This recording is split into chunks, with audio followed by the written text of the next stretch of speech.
That's what I would envision a year from now, to give the low-end users some sort of compensation. So maybe the way we get to some endpoint here is this. Clearly, it's worth spending a little time investigating how these things work. However, I don't want to wait through the winter to decide that we want to jump on that bandwagon for July 1 or next year or whatever. I think that we'd like to make a decision on what we're going to do for the next fiscal year sometime around October town meeting. That's quick. Now, it may be that you'll come back and say, look, this technology is really viable. We want to hold off another year. That would be fair, too. But I think we need to come to some decision in October as to whether we're going to pursue some change for the 1st of July of next year or postpone it another year because we've got some good vibes on this technology and now we've got to wait through and see how it works in the wintertime or whatever. Does that make sense? Yeah. I mean, we'll go whatever way you want. You're basically saying that you're not sure if the technology can move quick enough, and you want to revisit the other options in October, so we make an early decision, so we can gear up if we have to change the program. Right. For July. And or decide that we're going to hold off another year. And Yep. then there is this one issue of fairness, and is it within the existing structure? Is there something we can do about that? Anybody got any other ideas? The issue of fairness, you know, it's the one barrel or a half a barrel family that's, you know, and a lot of these are elderly couples that live in town, their children have moved out, you know, it's I got a soccer mom, Badger. One of my soccer moms is asking me about that. She's got 3 kids, and they're doing less than 1 barrel a week. So it's not just the seniors, you know, empty nesters. well, you know, my question is there some way of providing some relief? Well, one of the issues that kind of got lost in here is we also want to reduce the solid waste in general, because that's what costs the town money. And if you don't put a barrel limit, it's a status quo, and I'm still paying for 10. My money is going to the person who's dumping 10 barrels. So And if we see a drop in solid waste and people making choices on what they're throwing in their waste basket and making it going in the recycle bin or whatever, that will reduce for the whole town the cost. So my question would be, and of course this is a question for everybody that's been complaining about the fairness, is if in fact there was a barrel limit and it led to these high barrel users to reduce that by doing recycling, maybe these people are not, such that would that satisfy people? You know, I mean, yes. I think if you went, if you're doing a barrel limit, this is kind of an active theme. You went with a barrel limit and had people sign up for a small barrel limit. And I don't know how you police that, whether the guys who aren't going to do it is even practical, but that'd be the only way that you could give some relief within the current system. But somebody says, I'm only going to put a half a barrel out a week. I don't know how you police that. It could question more to monitor it.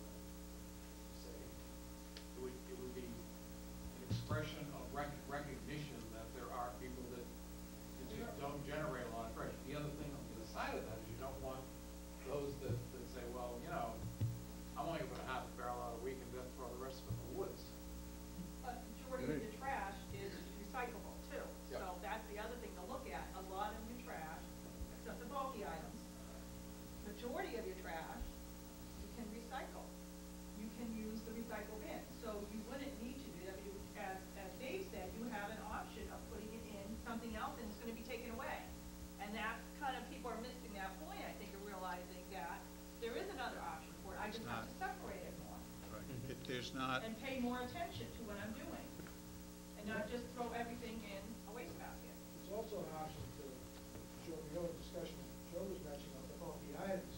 We have an exhaustive list of agencies in the area that are looking for donations, be it kitchen, furniture, Mission of Deeds, Lazarus House. I mean, there are other options. If you're, Dave's example, if you're remodeling your room and getting a new living room set and your furniture's in decent shape, there's outlets out there for that. It doesn't necessarily have to go, you don't have to haul it down to your, bottom of your curb, over the course of 3 or 4 weeks, that somebody will come and pick it up and it'll be put to use. And all these fires that have been going on, Everett, last winter in Everett, people were looking for furniture to help get these people. So, what's missing then is, and maybe this is something that should be sent out with the bills each quarter, is a list of Places those to put 'em up, yeah. opportunities. Because most people, I get go this to the big piece website. of furniture, I want to get rid of it. I'd be happy to give it to somebody, but I don't know how to go about doing it, right? Some Agree. people put it out on the curb and say free, and if they're lucky, someone comes by and takes it. right, person next door. There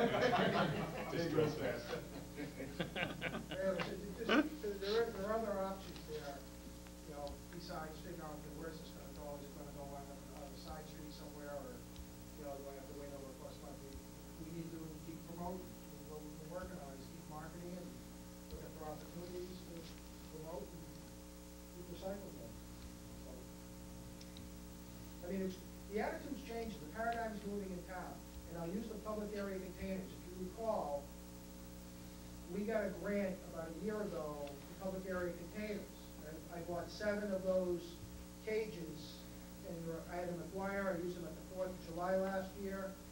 Well, last weekend, they had the Relay for Life, and I got a call Friday morning, can we get those cages down at the high school football field? And I call up Marty Tilton up, and trying to find out what's going on, can we get some down there? They've already got them committed for the crafts in the park. We didn't have enough. I ran down with stickers from Meg saying, trying to make recycling happen down there. And then Sunday, the head of soccer was talking to him about this issue. He says, how much did it cost? I want to buy these containers dedicated to the Dwyer Entrance Park for the soccer program. He wants to pay for them out of the soccer budget. So I mean, and these are people who, when I showed up at the soccer tournament last thing, he asked me if they were squirrel traps. So I mean, if people start to pay attention, they're asking, why aren't we recycling at these? Mr. Harris was talking to me about events down in the common. We haven't touched base yet, but this is what's happening, is people are demanding. So I think the thing's moving towards people want to recycle. We just got to give them the opportunity. People are getting it. Yeah. And most of the trash you generate is recycled. I know that. When I haul my recyclable bin out each week and semi-barrel, there's 2 different weight ratios, and the recycled bin is the heaviest. Yes. Mr. Chairman, thank you. I've listened to Mr. Hamlin's presentation. I think that our program is a good program in comparison to some other communities that I've worked in. There's never a perfect solution. Pay as you throw, flat fee, bags, stickers, arms. Nothing will be a perfect system. However, what we have is a good system that balances fairness. It also balances our administrative capacity to oversee a program, and understand that if we take on a responsibility such as bags or something, there's an administrative cost that goes with that. And one of the questions that came up that I know you raised was the issue of fairness, and how do we, what's a solution for fairness? And I recall about a year ago we had a similar discussion, and there was a suggestion put forth by Mr. Dardino about a rebate to seniors, a flat fee that would be rebated to them. There would be a separate appropriation voted at town meeting, independent of the trash budget. And there would be criteria determined, such as age or whatever the requirement is. And those people who met that age criteria simply would fill out an application either online or something they could pick up at town hall. And that would result in them receiving a portion of the flat fee that they've paid back, whether they are someone that puts out 10 bags a week or puts out 2 bags a week. Obviously, it doesn't necessarily get into that level of detail. But I would suggest that perhaps is something that we can look at on a fairly quick basis versus an extensive review, because what we really need to determine is how many senior citizen families we have in town, whatever that age is, and what an appropriate rebate would be. And we could work that number and see what it Yes. It just, my response to that is, from what I'm hearing from the recycling committee, is that the fairness issue is just not limited to seniors. understand. It's a wider range than that. So that may address your seniors, but what do we do for the other low-end users in town? So it only captures a small segment. A more difficult challenge, Sean, yeah. It's more difficult.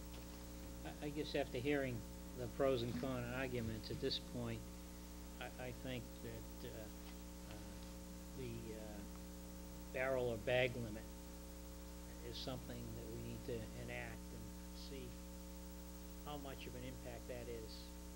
You know, because it's the beginning of forcing some fairness. And investigate these other technologies and report back in October as to what you found. And by October, if we're going to go and make a change to the current system for the next fiscal year, I think we have to make it by then to give you, if it's a change, to give you enough time to implement that change. Yeah, we won't get a lot of time if you implement the bag limits, which I hope you do. You implement the visual inspection by the hauler, which I hope you do. It only gives us July through October to get a handle on what's happening in our waste stream, but if that's all. Maybe, how much time do you need from a decision point for change to implement, for example, hybrid pay-as-you-throw system? How much time would you need? From the day of decision? Probably October would be October, definitely, because when we looked at January, that was not gonna be enough. Not enough time. Right. So then I So think stay we with need to take a October. look at October, and if we don't have enough results and it's still up in the air, then I think it's, make a case for delaying it for an additional number of months. I'm optimistic that we'll see some reduction in our solid waste stream and more in our recyclables in that time. We'll just have to project it through, but we'll miss major holidays. You miss Christmas, you miss those kinds of spikes. So, but that's fine. As far as the technologies, Sean may be right. It may be farther out, but it may not be. The 2-year extended contract with JRM is at our pleasure. We can roll it over 1 year at a time. We're not locked in far out. What we need to get locked in is a place to make sure we have a place to take our rubbish. And the tipping fees associated with it. That's a big piece. And then we'll work on these other communities to see how effective they are. Unfortunately, you'll be making a decision in October perhaps about changing the program, and we will not have had a winner, but we'll go to the communities that have had operated in the winter to find out what their difficulties are. We'll try to move on that as fast as we can, obviously. I guess I'm going to pose this question to you. Should we make a decision at a minimum on the bag limits and the visual recycling policy tonight to give ample notice so that Sure. on July 1st, would that be prudent to do that rather than Yes, wait it until would. the 16th? Yes, Sean. I would agree with that, but I still would like to have defined if we're going barrels, is it a uniform size barrel too? Is that a one? When we talk barrels, we're talking 30 gallon, we're talking bags. Excuse me, we're not talking barrels, we're talking bags. Bag limit, because contractually, that's what we're obligated, that's what the hauler bases his, it's not on a toter, it's on a 30 gallon bag. I think we have to be clear on that, because I can envision people going out and buying the largest trash Two toters, recycling. two toters, if you look at two toters, that could get anywhere from 4 to 6 bags. Plus there's a way, to your point, Yeah, there is a clause in way the too. contract. I think it's, 45 pounds. 40,